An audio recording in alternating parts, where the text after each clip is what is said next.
This was not the outcome that I quite expected from Ohio State. I mentioned in my preview video that these teams were of similar efficiency and that could result in Arkansas State testing the Ohio State Buckeyes in some areas. And indeed they did, and we'll talk more about this in a few minutes. 45-12, Ohio State was the final score of this game. No scoring by either side occurred, in the fourth quarter. 14 points in the first quarter by the Buckeyes, 10 in the second, 21 in the third. The third quarter, in my opinion, being the strongest for Ohio State by a mile. And this week of college football, including this game, was more excited by a mile than I anticipated. Texas and Alabama was an all-time classic. Marshall, at the time of this recording, is leading Notre Dame 9-7. Wisconsin, Washington State is tied. Appalachian State is leading Texas A&M. And yeah, it's so far a great day for college football, actually. And there's still other good games to witness tonight. Arizona State, Oklahoma State, USC, Stanford, Baylor, BYU. And yeah, this game was closer than I thought it was going to be. And for Buckeye fans, that's not exactly what you want to hear. Ohio State looked like they were going to roll early on when they had an 8-play 96-yard drive that took 3 minutes and 30 seconds that concluded in a Marvin Harrison Jr. 42-yard reception from C.J. Stroud. Then Arkansas State, mostly through penalties, they drove down the field and they got a field goal. Henderson got an 8-yard run, Noah Ruggles kicked a field goal, and then Dominic Zvada, who kicked 4 field goals on the day. He was the sole scorer for the Red Wolves, kicking 4 field goals, 4 of 4, impressive kicker. He kicked 2 field goals in a row on 2 separate drives to make it 17-9 Ohio State. 17-9 in the second quarter. Marvin Harrison Jr. then had another 42-yard pass from C.J. Stroud to make it 24-9 at the half. In the third quarter, Ohio State, through a TreVeyon Henderson 23-yard run, a 51-yard pass from C.J. Stroud to Emeka Egbuka, and another Marvin Harrison Jr. reception, this one of 30 yards, from C.J. Stroud to have 21 points for the Buckeyes in the third quarter. Only 1 field goal from Arkansas State, again by Dominic Zvada. That was a 45-yarder. Ohio State had 538 total yards, 1 turnover. They held Arkansas State to 276 total yards. Arkansas State had no turnovers. They schemed and did things, in my opinion, they were pretty efficient with the talent that they had, which is not a theme of Butch Jones, and Butch Jones is not a good head coach, but James Blackman showed that he had some experience, and Arkansas State's wide receivers, and at times even running back and quarterback, they took advantage of Ohio State's defense at times and did test them, which is something that Ohio State, if I were a Buckeye fan, would actually be happy that this is happening now instead of in the future. I would prefer that this would have never happened. Like, for example, I, as a Michigan fan, I don't want Michigan to be tested at all by Hawaii. I don't. I want Michigan to win by the score that I have given, if not greater, in fact. I want them to win 100-0. But if Michigan is to have some issues right now that need to be solved, I want them to be exposed or put out there now rather than all bandaged up and exposed later in a tougher Big Ten conference game. And for Ohio State, in my opinion, that's what this game was. You saw at times C.J. Stroud looked a little shaky in the first half. At times, Ohio State in the trenches, they dominated there for the most part, but there were moments where, Arkansas State was able to open up holes or slow down Ohio State's run game. And there were other times, especially for Ohio State's defense, where they just weren't disciplined in coverage. Like Denzel Burke did not have a good day He did not look good, and I know he's a good player. He plays Power 5 football at the Division 1 FBS level in the Big 10 for Ohio State. He's a good player. I have him listed as a great player for the season. He was a great player last year, but he did not have a good game. He got torched and cooked several different times by Arkansas State wide receivers, and there was one play where he had his hands up and was just on top of I think it was a tight end for Arkansas State, and I'm thinking, like, what are you doing? But Ohio State's defense didn't surrender a single touchdown at all. So they've only surrendered one touchdown thus far in their 2 games, and they have surrendered 5 field goals. Had over 500 yards total. On the ground, Ohio State had 168 yards of offense. They nearly had 400 passing yards. Kyle McCord showed up later in the game. And really, in the third quarter, the team looked like how I thought it would look the entire year. The third quarter was, you could tell that Ryan Day and Jim Knowles and Kevin Wilson said some things over halftime and are like, guys, got to step up your play. And indeed they did. So I think that just looking at this game, Ohio State's offense and defense, they still have errors to work through. They really do. At passing, CJ Stroud early on nearly threw, I think it was the first drive where he nearly threw a pick. He's looking a little like he did early last year, where he's starting off slow. And in the second half, again, he had a really fantastic second half, making good reads, making perfect throws. In the first half, though, he had that one bad play that was almost a pick. He had another play where I think he was tossing it to Cade Stover, who came out of the backfield on like a wheel route, I think, for a tight end. And he threw it behind Cade Stover. Cade Stover had to stop and get it. And if that was, for example, if they were playing against Iowa or Wisconsin or Michigan's defense, that probably more likely than not could have been a pick six, if not an incomplete pass or just a pick. And so in the passing offense, they have that to work on. I think Ohio State still needs to establish itself more in the trenches. They're much better than they were last year because they can actually run the football and stop the run on defense, but their run game on both sides of the football needs to still improve, in my opinion. And it only needs to because, A, Ryan Day wants to be the best. He wants to command the best team in the nation. They want to go undefeated, and they want to win the national title. And to do that, they're already great and elite in many different areas, but they have to strive to be number one there. Alabama today. Alabama showed that they are not the number one team in the country. I think straight up that Georgia and Ohio State are better than this Alabama team. I don't think Texas is good either, for that matter, in fact. Maybe with Quinn Ewers it's a different story, but with Hudson Card in there, Texas looked like Notre Dame 2.0, honestly, where they had a defense that was underrated, but their offense couldn't get anything going. Alabama's O-line looks sketchy, and their wide receivers aren't half as good as Ohio State's. I'd argue that Penn State, Michigan, and Michigan State might have as good or better wide receiver cores than the Tide do. They have issues there. Alabama, they're still a great team. They're still a top 10, I'd say top 5 football team. They're really good, but if they want to be number one, they have to improve certain issues, even if they're already great at tight end or great at running back or good at the offensive line, which they are. They have to be great or elite in those areas. In Ohio State, they're already good, but they were good last year, and last year wasn't good enough, so they have things to still work on. CJ Stroud looked polished at the end of the game. The passing attack still elite, even with Jackson Smith and Jigba out. Marvin Harrison Jr. had an amazing game. Same with Emeka Egbuka.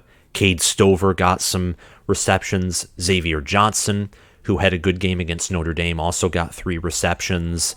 And it was, the passing attack looks good. The running attack looked good. At the end of the day, there are things to work on, but this offense, in the third quarter especially, showed that it's a force to be reckoned with, just like we thought.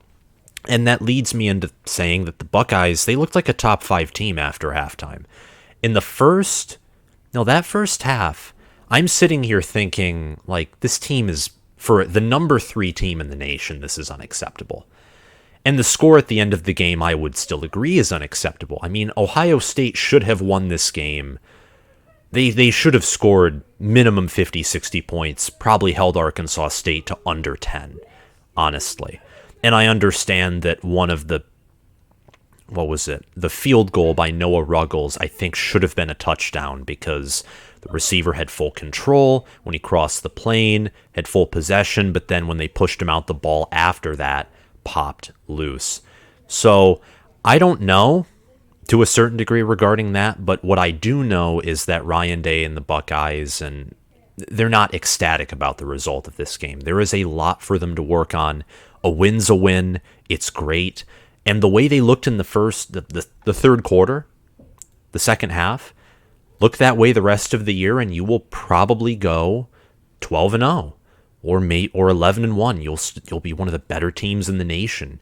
You'll have one more win than you did in the regular season last year if you play how you did in the third quarter. And I know it's against Arkansas State, but Arkansas State was efficient in this game. They were, and they were efficient according to analytics and ESPN. And it is a small sample size that came from, but look at Michigan's opponents, or Michigan State playing Akron.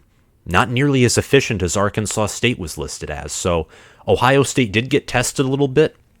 Too much to their liking, in my opinion at least, because I think this shows that Ohio State, before they go 15-0, they still have a lot to work on, but nationally, everyone does.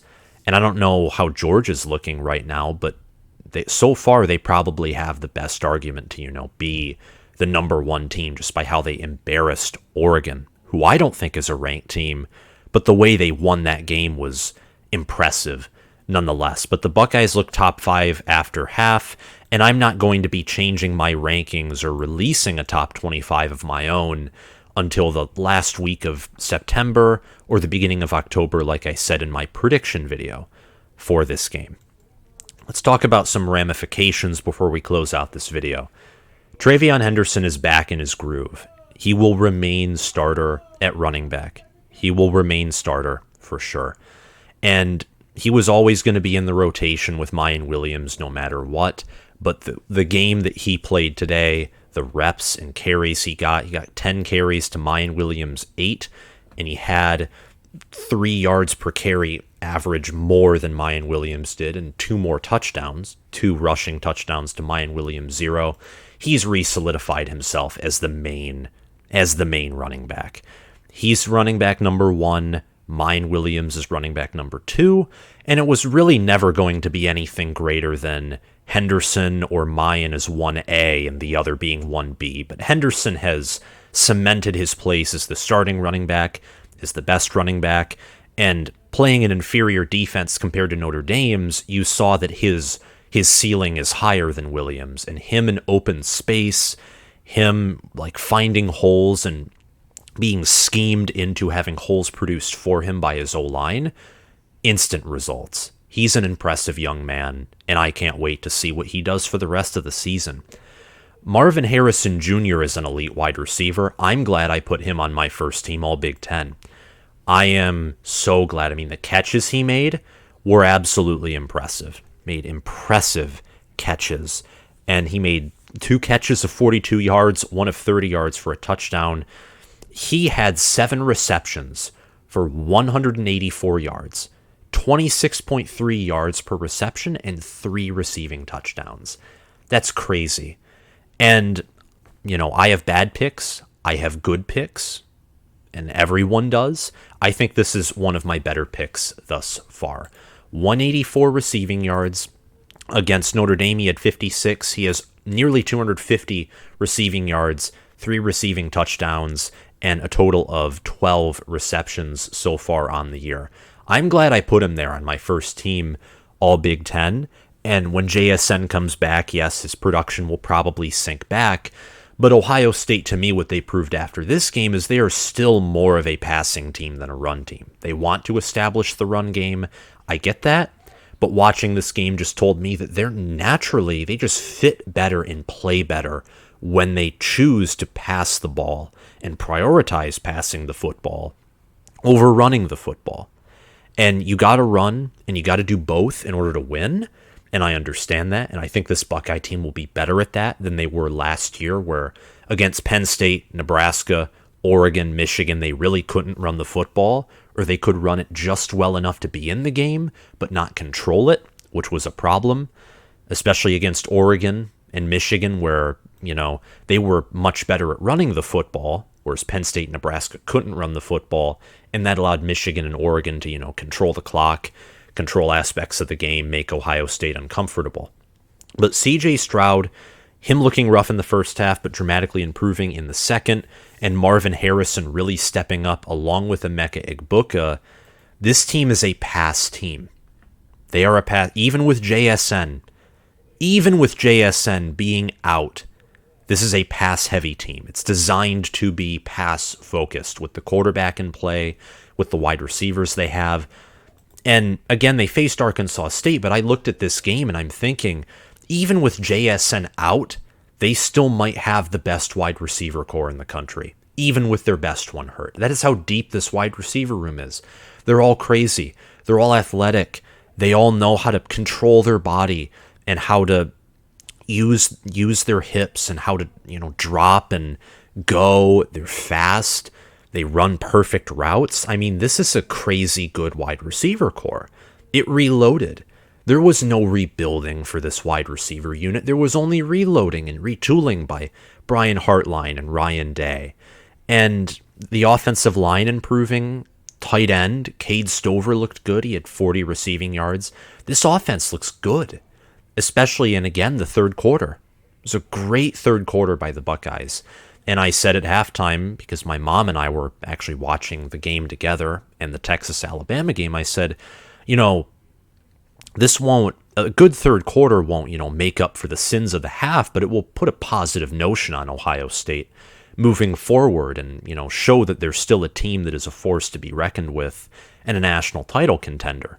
One game, of course, doesn't determine it all, but it was a good third quarter, and I was really impressed with what the Buckeyes did there, especially C.J. Stroud's passing. Always impressed with that young man.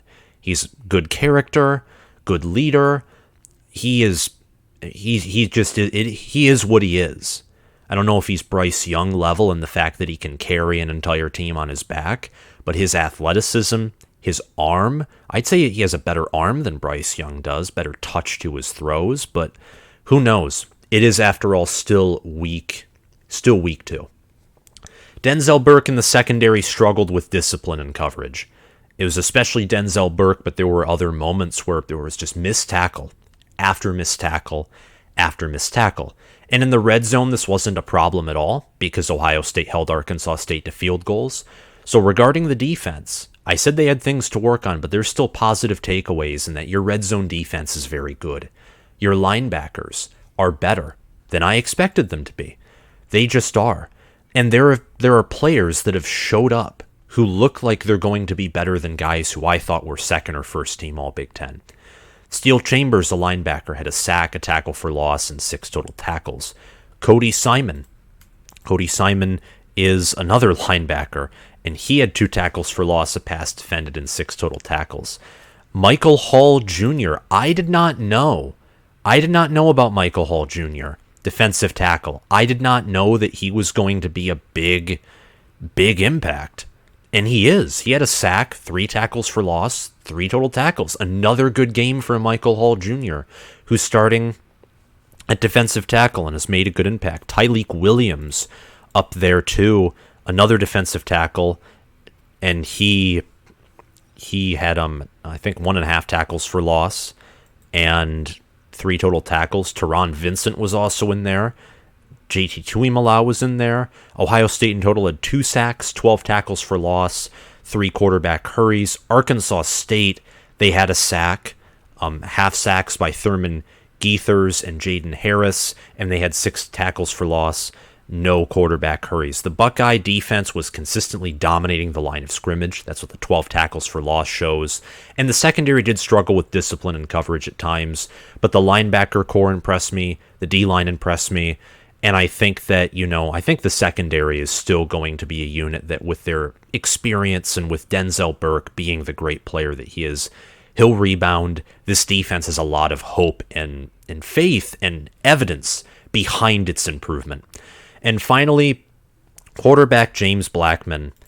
James Blackman, he did to a certain degree what I thought he would do. Now, there were no, big eye-popping plays that he made. His wide receivers were the ones that made the deeper pass plays happen. It was not him. But he still tested the secondary. He absolutely tested the secondary. And seeing how bad Tyler Buckner is playing right now for Notre Dame, he's 10 of 19, 101 yards and a pick. That's terrible. That's terrible. And right now, Marshall's in Notre Dame territory. Tyler Buckner's not a good QB. He is not a good QB. And he has a better O-line, better wide receivers, and a much better tight end than James Blackman does. I think, a little bit of a bold prediction here, that you faced a better QB than you did against Notre Dame today. And that's why you had some of your struggles in the secondary. You faced the best QB today, if you're a Buckeye fan, that you faced all year, because Tyler Buckner is just not that good. James Blackman, well, Tyler Buckner, again, Power 5 starter. He's, average or above average, but for the standard that Notre Dame is and the talent they have, he's not impressive. Neither is James Blackman.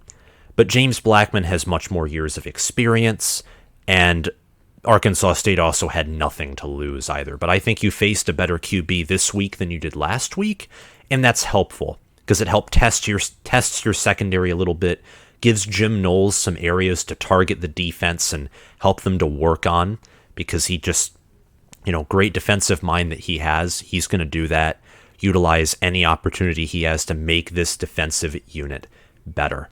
And those are my takeaways and ramifications. I think that Ohio State, in my opinion, they should move up to number 2 or number 1. I think Georgia, for now, is the better argument to move up to number 1, because they, destroyed Oregon.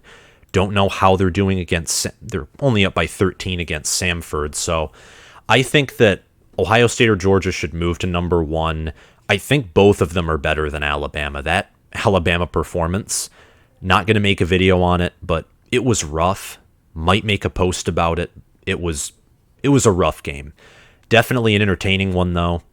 Most entertaining one I've seen thus far, and an all-time classic for sure. And that's all I have to say for this video. If you liked this video and you're a fan of Ohio State, Michigan, Nebraska, Michigan State, Penn State, Iowa, is playing Iowa State right now, and I'm going to actually make a video on them in the next few days, no matter if they win or lose this game. If you're just a fan of Big Ten football, make sure to hit that like button, hit that subscribe button, click the notification bell, and comment your thoughts on this video down below. And if you're listening on Spotify, make sure to follow the channel. Thank you all for watching, and I'll see you guys around. Bye.